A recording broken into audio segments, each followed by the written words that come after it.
Hello and welcome to this very special episode of Search with Candour. I am one of your hosts, Jack Chambers-Ward, and I'm joined by my regular co-host, Mr. Mark Williams-Cook. Hello, sir. Welcome back, Mark. It's been a little while since we've recorded together. It's nice to have you back on. Been a long time since have we ever done like a remote one together? I don't think you and I have ever done remote. Yeah. It Usually feels weird. We're in the Candour studio. But it's nice to have you back on, and we're going to be talking all about our upcoming conference, SearchNorwichXL, which is happening on the 24th of September. And basically, we're going to go through a little bit of a preview. We're going to talk about some talks we're really looking forward to, give you an idea of what you can expect on the day and all that good stuff. And if you are listening to this on Monday, when it comes out on the 24th of August, you have less than 24 hours to get our general price tickets. That's £125 before the prices go up to £175 tomorrow. So if you were listening or watching on the day, on the 24th, go to searchnorwich.org, find us on Eventbrite. I'll put links in the show notes. Go and get your tickets now and save yourself 50 quid because it's worth it. And £125 is a great price for 12 amazing speakers that we're going to have throughout the day. We've got 8 talks, a panel of 4, which we'll be getting to in a minute. And Mark, I think you wanted to kick off with our very first talk of the day, right? That's your first pick. Yes, absolutely. So it's going to be Arnout Hellemans. And I must say, I love that you pre-calculated when the show is coming out versus when the ticket price goes up. True professional, Jack. Excellent. So yeah, I was like, this is my job. I wanted to talk about a few of these different speakers. Obviously, we've got a great lineup. I just wanted to, go into some more detail for people, especially that are thinking about coming or are wondering what they might get from the event, especially if they haven't been to this kind of thing before, because it is pretty much, at least for a long time, the first event of its kind in Norwich. And a lot of the speakers are our friends or people we know in the industry and people we trust and people we've seen speak before. And this is reflected, I think, in Arnout's talk. So Arnout is not someone who's going to just throw together some slides to go to a conference. Arnout has been texting me now for 3 to 4 months. Just randomly at 10 o'clock at night, I'll get a 5-page document of output, which is research he's been doing, or he'll randomly phone me or something, which just shows the amount of effort he's putting into this talk. So it's obviously in line with the actual work he's delivering. So that's, I think, a commonality with a lot of really great SEOs, which is when they're presenting this kind of research, they're posting things online, like when I share things on LinkedIn, these aren't just random superfluous oddities normally that I find interesting. It's because it's generally involved with the work we're doing and finding new, better ways to do it, looking at data, finding insight. So one thing I'm confident about with, I think, all of these talks, but especially this one from Arnout, because I've had so much direct feedback as to what's going into it, is this isn't going to be a talk where you have seen anything like this before somewhere else. His talk is called "The SERPs Hold More Insight Than You Think." And his kind of blurb was, we spend thousands on software subscriptions, yet we often neglect the most important SEO tool, the search engine results page. So I don't want to steal his thunder, obviously, as to the kind of the key points, but the premise, I guess, of the talk is that there's some very, very important information that you can fetch at scale from search result pages around, specifically in this case, he's using brands, and you can tie this to a much larger picture which links to LLMs and AI search visibility about how that brand is perceived, and as well what people are thinking about it. So he sent me some examples where he's run this kind of process he's done on a brand, and he can basically produce a report just from the data that he finds on the SERP. So in this example, he's got this brand. I won't name the brand, but he's saying the feedback. And this is the other cool thing. He's doing this research in the US. He's using Also Asked for this research because he's doing the research across multiple cities. Because the US is quite vast, sometimes the perception people have of a brand, even the things they want are different from one side of the states to the other, much like how, in Europe, for instance, different brands mean different things in different countries, or rather the same brand means different things in different countries. So he's saying, okay, the first question associated with this brand in 6 of the cities is, what is the brand name controversy? And in 5 of those 6, Google answers with a gov website, which is like a product safety commission. It's talking about which brands are regularly compared to this brand and which brands that they named as competitors that are never compared to them, where that happens in different cities. He's highlighted what the deepest anxieties of the brand are. So it's not, in this case, about price or safety of this product. Most of the questions, the anxiety questions, around if it's been discontinued and what the rarest versions of this brand are, and are they leaving soon. So it gives you really interesting insight into, especially when you go to a client and talk to them about their brand and be like, what do you want to be known for? What's your mission? What's your values? Because that's the thing that they're trying to extol with all of their marketing, right?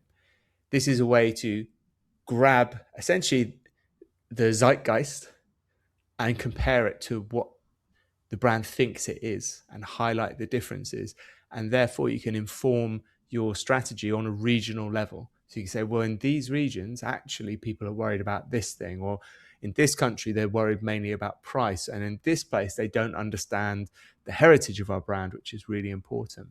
So Arnout has built, constructed, tested this whole workflow, what data sources you need to do this at pretty rapid speed, as far as I see. So I'm really excited to see that, because I know it's something he's been testing a lot.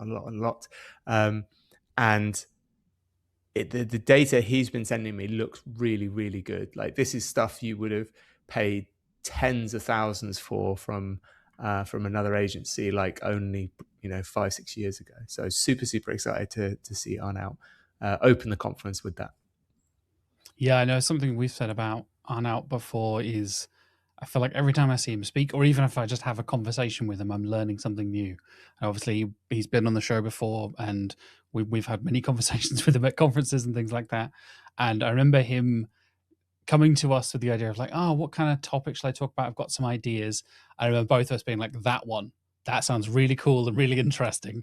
And he even was, when he did the video for us on our social media page, it was still on holiday and still doing research, which I appreciate about him. He's just always working, always digging into the data, which I always appreciate about Arnout. So who's your first pick? I'm going to kick off with another speaker I've seen quite a few times before and has been on the show before, Giulia Panozzo from Neuroscientive. And it's a particularly interesting topic because I think Giulia brings a different perspective than a lot of people when it comes to search and how user behavior affects what we do and how we search and how we convert and all that kind of stuff. The title of Giulia's talk is Beyond the Query, How Emotional Brand Signals Influence Clicks and Conversions. And having spoken to Giulia, this is basically a study that she did where she analyzed how humans react to AI generated content versus human created content. And actually it's less about, the wording or the specific like imagery or anything like that. It's way more based on emotional reactions, how your nervous system reacts to stuff, rather than whether it's human or AI generated. Because obviously, like, there's a huge debate in the industry right now, right? Oh, how much will AI content rank? I know Ahrefs did a study a little while ago that was, I think it was 5% of top 3 ranking positions were 100% AI generated. Then it was top 5 was 80+% and all this kind of stuff. But actually, when it comes to things like conversions and buying products and services, it's still very much about how you viscerally react to things and how you emotionally react to things, which is marketing 101, right? Way pre-internet marketing. That is classic old school marketing. Get people to feel something. That's why things like clickbait and rage baiting work and all this kind of stuff. You're getting that reaction from the viewer, from the listener. And Giulia has some, and had a chat with Giulia the other day about some really interesting data that she's got about this study. Kind of went wrong as well, which I thought was very interesting. There were some really interesting sides of what you might think would happen, and actually the opposite happens pretty much always in the case of like psychological studies and things like that. So I think it's bringing a nice like psychological neuroscience aspect to search. And I know you've seen Giulia speak as well, Mark, and it's always a really interesting. I'm a big science nerd. I love this kind of stuff, and I think Giulia always brings a really, really cool perspective and some really interesting data as well. Yeah, I was going to say it's always interesting when we get like real scientists in to talk about neuroscience, things like this, because I think the SEO industry sometimes is a little bit guilty of not quite staying in their lane in terms of, oh, I've done this study, and then, you know, again, I'm not a scientist, but I've seen some studies, which I think that's a very generous term to call them those things. So yeah, I've seen Giulia speak before. It's one of my favorite speakers. So I'm really excited. She's coming here. I was having actually the kernel of a thought the other day, which I wanted to discuss with Giulia, which was this. I was thinking about AI search and brands, and there is a pretty well documented effect about when you're exposed to something like a brand over and over, as long as you're not having a negative experience with it, that helps build your trust, right? And that's, I think, maybe an evolutionary thing of, you know, you've encountered this flower, this animal, whatever, before lots of times, and it hasn't hurt you, therefore it's okay. And I think that's tied in as well to, again, it's super well documented, how people will put more effort into into risk aversion rather than gaining something. So you'll put more effort into saving X amount of value than you would trying to gain it. It's just kind of how we're wired. We want to protect what we've got, and we're a bit suspicious of new things. And I was thinking about this in context to AI content, whether it's images, whether it's text, because I was thinking about the Claude watermarking thing. Because I think lots of people have developed now that, I don't want to call it sixth sense for when something is AI content, right? You can kind of, it just feels very uniform. You're reading it and you're like, okay, I think this is AI. And it felt to me almost like the antithesis to this. If it's familiar, it's safe. It feels like it's turning that on its head, in that when I'm seeing these images now, because again, you can still tell with images, you can still tell mostly with text when they're, at least when they're badly done, AI generated, and it feels familiar. And now that feels a little revolting to me. Like I want the slightly, every event poster around at the moment is looking exactly yes. the same. Yeah. And I was wondering, yeah, it was just a thought. I don't know where that idea is going about if that, whereas before you kind of want your brand in many different ways to feel familiar, to make it feel safe. Now, whether, I think I heard Tabby use this the other day, friction maxing. Yeah. So you want to create a little bit of friction to make people stop and make it feel a bit different. Again, that's always kind of been a thing in marketing, that you want to like stand out. But I feel it's slightly different now, because it's not just you want to do one thing to stand out. You need to have a little bit of a sharp edge or whatever to differentiate yourself. Anyway, I will bend Giulia's ear about that when I see her at the conference, I think. Definitely. It's funny you should mention the friction and the kind of slightly going against the grain thing. Is something that came up when I had Mark Salisbury, our design lead, and Brendan Bennett, who I'll mention later on, there's a little spoiler for you, our principal SEO consultant as well, talking about how brand often feels like it needs to be a bit different and push out there and do something different, all that kind of stuff. Whereas a lot of the time, if you're going very data led, you can, like you said, what's safe? especially if you're using LLMs and kind of taking that aggregated, averaged kind of data and stuff like that. And yeah, to really kind of, again, it feels like we're coming back around to so many like fundamental marketing discussions, even if it is at the kind of cutting edge of what digital marketing is feeling like. It's like, yeah, we're still talking about brand and how people react to things, and if, do you need to be pushing the boundaries or being a bit safer and things like that. What's next for you, Mark? What's your next pick? I'll just tail off on that. I mean, it's one conversation we've had internally as well, just in terms of services. So, Canva in its very, very, very, very young infancy, when it was still called Apple and Skinner, was originally like a design and brand agency, and we've kept the design team, and we've still got a lot of specialism in brand, and we've been having a lot of discussions recently about tying more of that brand skill set into the SEO pipeline, just in the fact that, especially like SMEs, when we're talking to them about where they want to get to aspirationally kind of online, they don't have necessarily the brand collateral and understanding that they need to do that in a robust way. It's more of kind of a vague idea. So it's actually something now that's becoming integral to the start of the SEO campaigns, rather than just kind of being like, yeah, brand is important, do brand. It's actually sitting down and helping them, if they haven't got it, figure out their brand identity, get a proper tone of voice, like make all these things come together. So yeah, and that's been driven, I think, as you rightly said, by the technologies kind of catching up with the 200,000 years of Homo sapien psychology that's been gently bubbling in the background.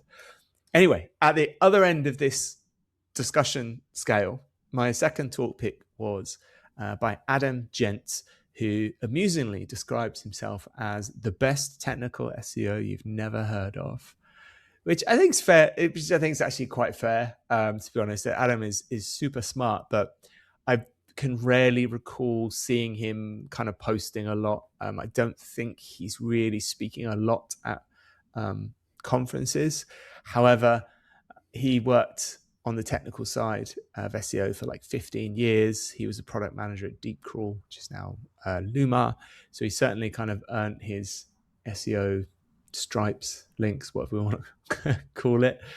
And his talk is probably the least kind of clickbaity title of how Google manages its index, which doesn't give a lot away, right?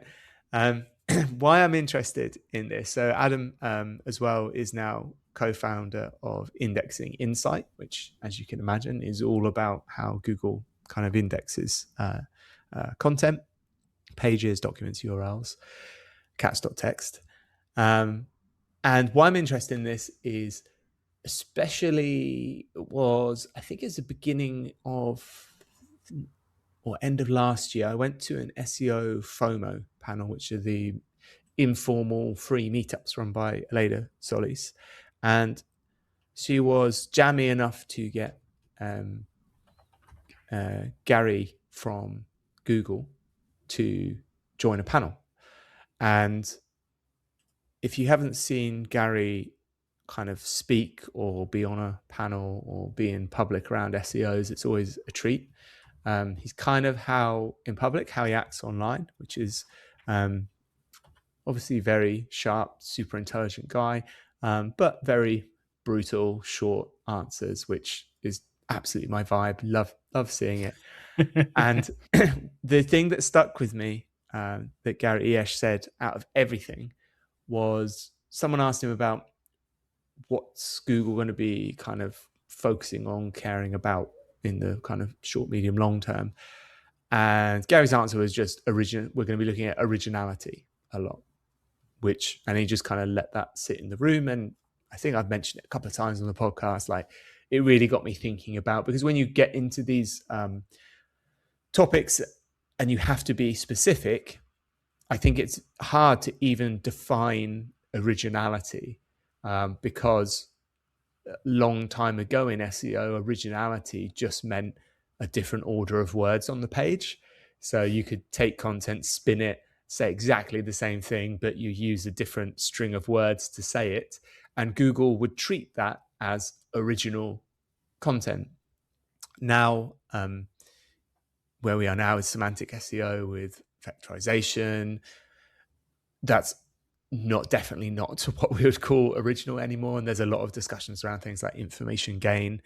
But to me, the kind of top of this hill is all about AI, LLMs, AI created content, the speed at which people can create content now, good and bad, even though what I would call bad outweighs good, like by a terrifying magnitude. It's become clear to me that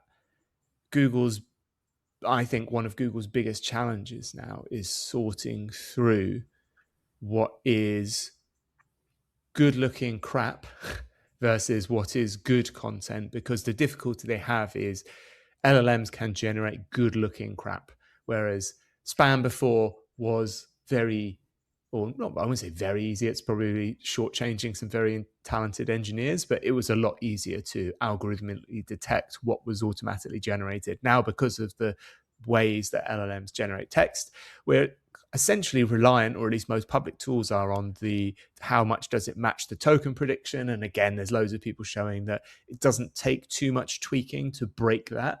So Google's obviously falling back on all kinds of other methods. And I think we see this when we see sites hockey stick in traffic, and then several months later, whatever Google's doing, don't even want to get into that discussion right now, kind of catches up and starts de-ranking and de-indexing them. And a lot of the leaks that we saw from the DOJ trial was around Google systems that essentially are reducing the pool of candidate pages at various stages for a query. So, I search for this keyword. Okay, these things are relevant. These sites make this quality score cutoff. The Twiddler removes these ones and reorders this ones, and it's getting this ever smaller set.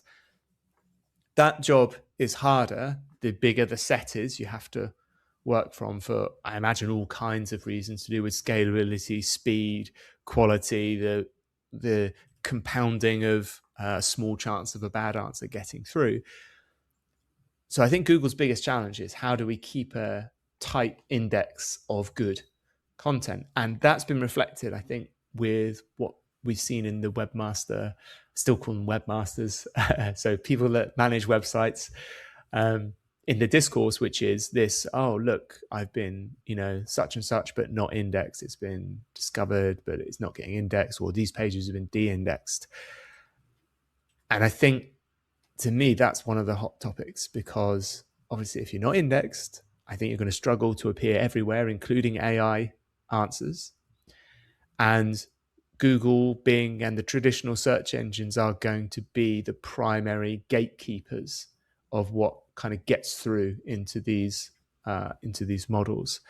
So I'm really interested into Adam's insight into how Google is doing this, because I've got, again, some ideas. I've got some technical routes that we use, but really excited to see this, because it's always a thing that I'm applying to whatever strategy is being suggested or pitched. Is what am I thinking about indexing in terms of this? Are we making too much content? Is there enough? Is Google going to judge us well? How's it going to age in 2, 3, 4, 5 years? So low key title, high key expectations for Adam, for me. Yeah, it was a great conversation with Adam I had a couple of months ago about this very topic, and he really opened my eyes to a couple of things. I think what he's got a lot of data on, like you said, from Indexing Insight, about Google really trying to be more selective with what they're indexing, especially what they're indexing long term. And that was really the thing Adam drove home. And I know something that he's going to discuss in the talk as well is, sure, you might get indexed, but there is a roughly 130-day rule of indexing, where you can get short-term index, you might get a couple of clicks, whatever, like you said, the little hockey stick kind of moment. But then after a while, if you're not doing anything interesting and it is kind of determined to be, like you said, maybe good looking crap, then you might drop out of the index and then you'll struggle to get back into it for your new content and things like that. And I think that's something I've not really heard much people talk about. And Adam is a perfect example of, like you said, somebody who is maybe not as well known as a lot of other people that are having these kind of conversations, but he's got the data, he's got the insights, he's got the backup to really get into the nitty gritty. And I appreciate that about Adam. Who's next on your hit list? I'm going to be cheeky and get 4 people in one. Haha. I'm going to talk about our panel, which is the future of search and SEO. And I'm sure, again, we're going to cover a lot of AI search stuff. We're going to talk about a lot about Google and all that kind of thing. But it is a pretty all-star panel. We've got our own aforementioned Brendan Bennett as part of the panel. We've got Daniel Foley-Carter joining us. We've got Charlie Marchant joining us and Emma Jane Stogden as well. And I think it's a really nice mix of different opinions, different perspectives, different personalities coming together, and I'll do my best to moderate it, I guess, is my job. I was going to say that is quite an eclectic mix of people from all different kind of walks of SEO and backgrounds. So you'll have your work cut out there, I think. that was purposeful. That was purposeful. When you and I were picking the lineups and stuff, we definitely wanted some, so often I think you can either get a panel that is dominated by like, yeah, I kind of agree. Yeah, I agree. Yeah, that's fine. But actually having different opinions and being able to discuss them is what is unique about panels compared to a talk, right?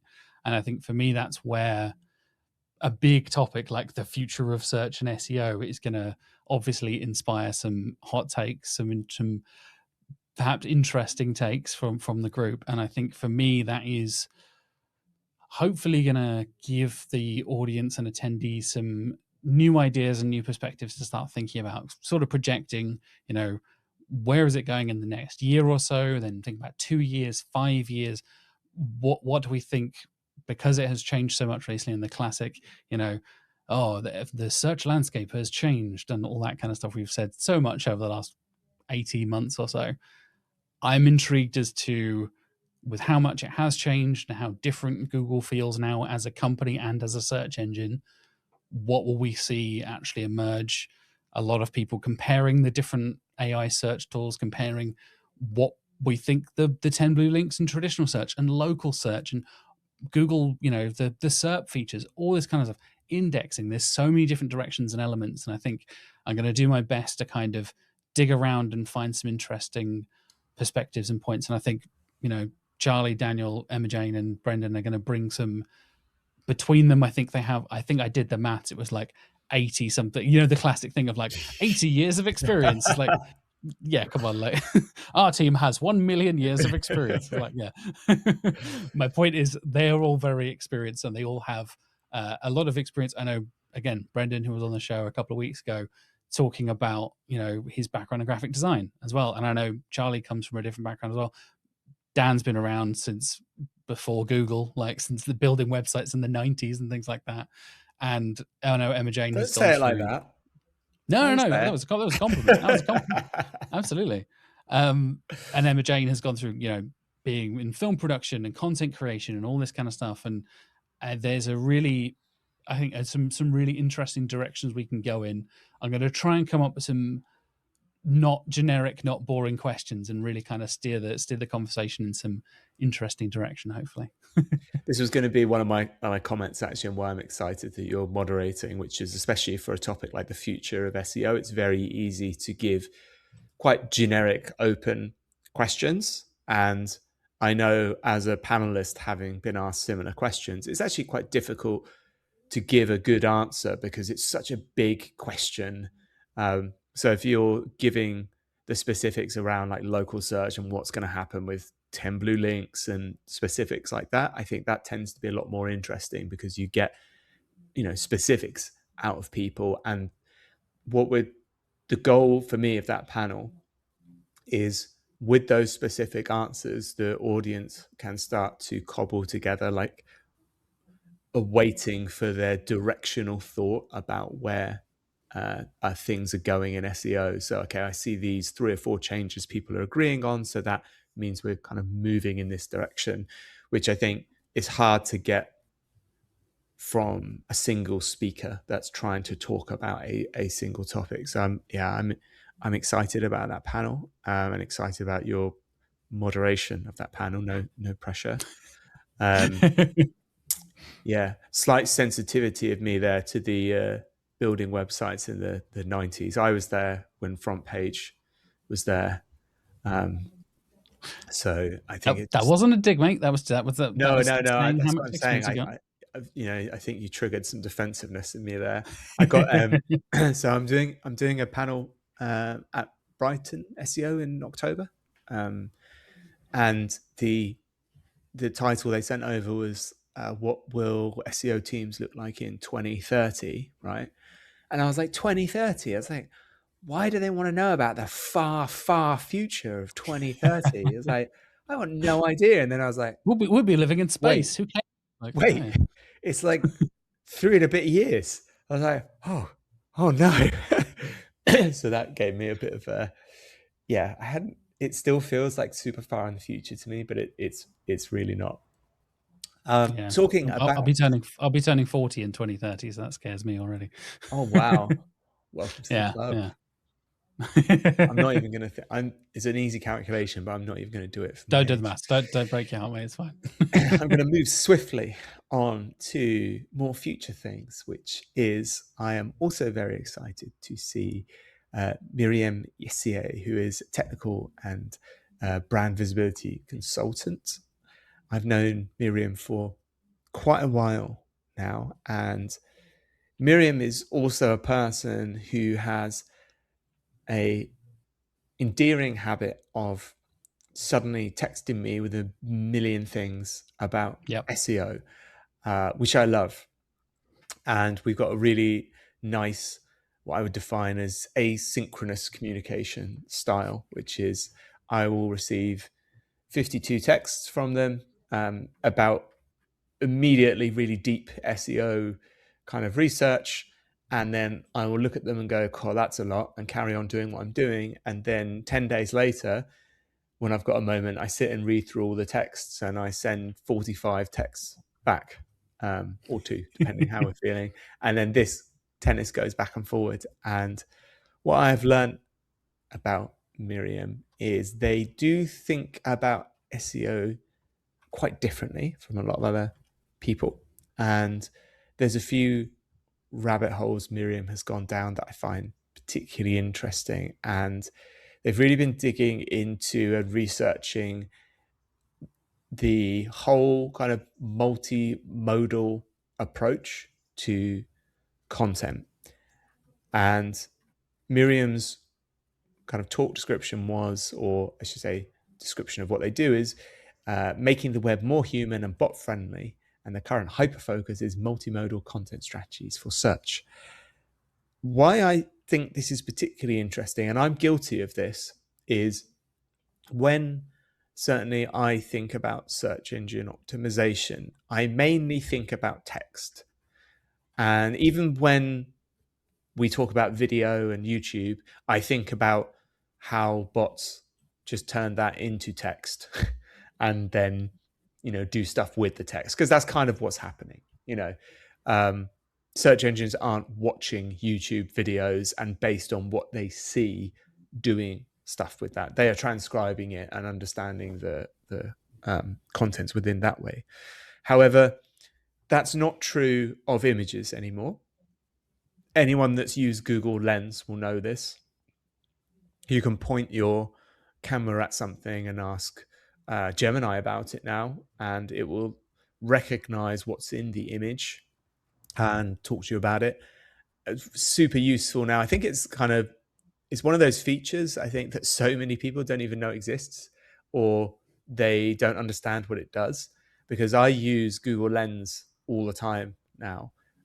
When I'm shopping, when I see a bug that I don't know what it is, when I need instructions for something. I did something when I, unfortunately, I was trying to sort out a broken down car the other day, and I was literally asking Google questions about the engine block, and getting helpful information. So we've reached that level. And to me, it's obvious that future kind of AI is going to be ingesting all kinds of different content. Video is at its core just lots of still pictures shown to you very quickly. And we've got AI generating videos already. It's very processor power hungry task at the moment. So again, we're not at the stage where search engines are watching videos and surfacing that way. But, as Moore's law has demonstrated fairly consistently for a long while, we will get there where the machines that are helping index, rank, serve content for us can experience them in the same way, or in a similar method to how humans are. And I actually think that's key to search engines and their related services becoming better, because they're trying to serve the human experience. So being able to understand what they see in a video is a lot more nuanced than just understanding the transcript. So even things like being able to understand sarcasm and jokes, for instance, because that's a classic problem with LLMs, right? In that LLMs do not get sarcasm, right? So, and they'll regularly pull back things that they think are just facts and information, where someone's obviously being sarcastic, which you can tell as a human. And then that's compounded when you can actually see someone talk by the body language and the movements they're making and the faces they're pulling. And Myriam's been doing all of this research around images and how to make search friendly, like product packaging. And it's a whole area that I haven't myself thought deeply about. And it's Myriam that's pushed me in that direction to start thinking about that, and also think, yeah, well, a lot of these things, especially in bigger brands, take many years to actually make it onto the shelf and onto TV and wherever to change. So this is something very likely I should start thinking about now and start having those discussions about, because some of these ships, these brand ships, are very big and they take a long time to turn. So I'm, again, really excited about this. And it isn't, because it's Myriam, I know it's not going to be like a up in the air kind of very vague talk about brand. Myriam is a very technical and detail orientated person, and they've done a lot of research. So very, very excited about that talk as well. Yeah, I think Myriam is one of those people in SEO that is, as you said, always thinking differently, always pushing boundaries, always going in a different direction where the rest of the industry is kind of thinking about one thing. The amount of conversations I've had with them where you have that, like, I would never have even thought of that. That's a really good point, actually. And multimodal being a perfect example of that, and how the example I use all the time, because Myriam mentioned it when they were on the show, I think it was earlier this year, was the, like you said, the packaging, the readability of packaging and things like that. And I know Myriam has talked about the mentioning a product and displaying it on the screen at the same time while you talk about it. So if you're doing a video about your product, actually show the thing you are talking about. So you can be like, this amazing microphone does this thing with these switches, but it's just me talking to camera. No, show the microphone, show the switches, show the things, like actually connect the audio to the visual. Because as you said, as these systems get more and more connected and more sophisticated, we're going to need to have this more multi-channel, multimodal approach to it. And I think Myriam is going to blow a lot of people's minds with a lot of stuff in their talk, because not enough people are talking about it. And I think it's going to be a really, really cool, just introduction to a lot of people, I think, to how you should be thinking a bit more about multimodality. Absolutely. I think we've got time for one more. One more. Let's finish off with our keynote speaker, Mr. Martin Splitt from Google. I know, right? Who? No big deal. We've just got Martin from Google. Martin has spoken at Search Norwich before. I know you know Martin very well, Mark. And just the nicest, coolest guy who always has brilliant delivery in his talks. He's like one of my favorite speakers. I remember he did a talk about JavaScript and like rendering and indexing issues at Brighton. and it was like one of the funniest talks of the entire thing. It's like, Mm. if you can make JavaScript rendering and indexing an engageable topic where I'm laughing and smiling and learning stuff as well, that's like, you know, proper good speaking right there. And I think Martin came to us with an interesting topic. I think kind of tying into a lot of what we're talking about. Obviously, we're looking forward, looking into the future and things like that. Martin is in search for a better web. And I think not even as SEOs or even necessarily Martin as a Googler, but as a user. Where are we going with this? What are we doing right now? What is things that we are doing now that maybe we could be doing differently or trying differently? There was a great talk at Hive MCR done by, of course, Jenna Alderson, who has been on the show before as well. Again, another person who is always pushing boundaries and coming up with cool ideas about where he thinks a lot of the websites we're currently building will be in a few years, and how we should be building websites now and things like that. And speaking to Martin about this, I think that is kind of trying to end with a bit of optimism and hopefulness, and thinking about, you know, what we can look forward to in the future and what we could be doing now to better put ourselves in a position to be ready for whatever is coming up around that corner, whatever is next for the internet and the web as we know it, let alone SEO and search, right? I think it's going to be a really kind of nice way to wrap up the whole day, finish off with Martin bringing his perspective and talking about hopefully some optimism and some hope for the future of the web. Yeah, I think it's especially cool because Martin's obviously got the view from the other side of the optimization fence as well. And obviously he's from a developer background. So I think that's going to be a really nice balance between what we hope will happen and what will probably actually happen. Yeah, he's a really, really great guy as well. Whenever I saw him speak last at Athens SEO in just this summer, and like you said, I was in stitches watching him talk about rendering, which is a skill because it's not typically the most fun topic. So I think we're probably in for a treat in that he'll have fun with this one as well. Definitely. Like I said, folks, you can check out all of these talks, the panel, and plenty of other talks. We've got 8 talks in total. Go to searchnorwich.org. You can find us on Eventbrite. Just type in Search Norwich, you'll find us on there. Or you can click the links in the show notes. I'll put everything down there as well.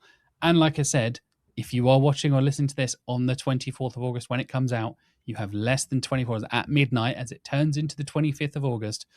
Prices will go up by 50 quid. So if you want to save yourself 50 quid, you want to come and see people like Arnout, Myriam, Martin, Giulia, the whole Adam, and all the panelists we mentioned, save yourself 50 quid and come and see us for £125. Let's sweeten the deal even further. Let's make a 24-hour voucher code for people that are our listeners.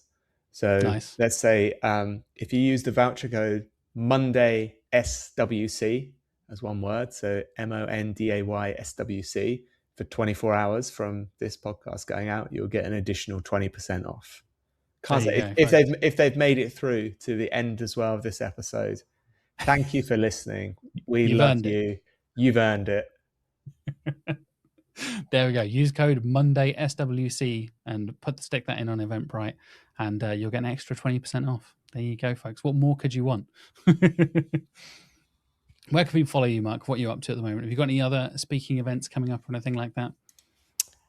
A couple, yes. So September is a particularly busy month, even outside of Search Norwich. So on the 2nd of September, I'm in Cluj speaking at Search Evolution Summit, and followed by on the 18th of September, I hope I'm getting all these dates correct, 18th of September, I'm in Serbia speaking at the brilliant Belgrade SEO. Obviously, then we've got Search Norwich on the 24th. And then in October, right at the beginning of October, we have our friends at Search and Stuff who are running their Antalya conference. I will be there. I'm actually not speaking at that conference, but I'll be there if you want to hang out. So I'll be super relaxed there, just enjoying some of the industry's best speakers there as well. And again, October's busy. So as I mentioned, I've got a panel and I'm speaking at Brighton SEO on the 8th of October. So that's the obviously the UK edition. And that's going to be a super technical, nerdy talk for people that are interested in that kind of thing. It's about wiretapping the SERP, and it's all about watching network data in your browser to learn more about how Google, ChatGPT, Perplexity, and all of those tools are working in the background and how they can give you the edge in optimization. And finishing off October, we've got SEMrush Spotlight on the 13th. And I'm doing the NES, which is the news-based kind of SEO event. I'm talking about how we're using AI at Canada on the 14th of October. So that's like 7 events in the next No big 8 or deal. 9 weeks. Yeah, so it's busy. It's kind of the season for conferences, and then the year's ending off, I think, with we've got MozCon in November. And Andrew Cox-Snartley, I'll give a shout out, has restarted his Optimizy events, which is in Cambridge on the 18th of November. I'm really proud of myself. These have been top of head. So I did spring this on you. I am impressed with you just rattling all of the dates off. So yeah, I've just been doing some of the decks recently, so the dates were top of mind. But again, Andrew, if you're in or about Cambridge, so in the UK, that's a great event. It's free. It's a local meetup, so it's a really good chance to chat to people as well. If you're not kind of a fan of at the other end of the scale, I'd say something like SEMrush Spotlight, which is very big. It's in London. There's hundreds and hundreds of people stalled. It's like the opposite of that. So whatever your bag is, there is something for you before the end of the year. Amazing. Thank you so much for joining me, Mark. It's been a pleasure. Like I said, folks, go and check out the links. Get the discount code Monday SWC in the show notes if you want to go and get that exclusive 20% discount. Thank you for joining me. Thank you for watching and listening, everybody, and we'll see you next week. Bye-bye.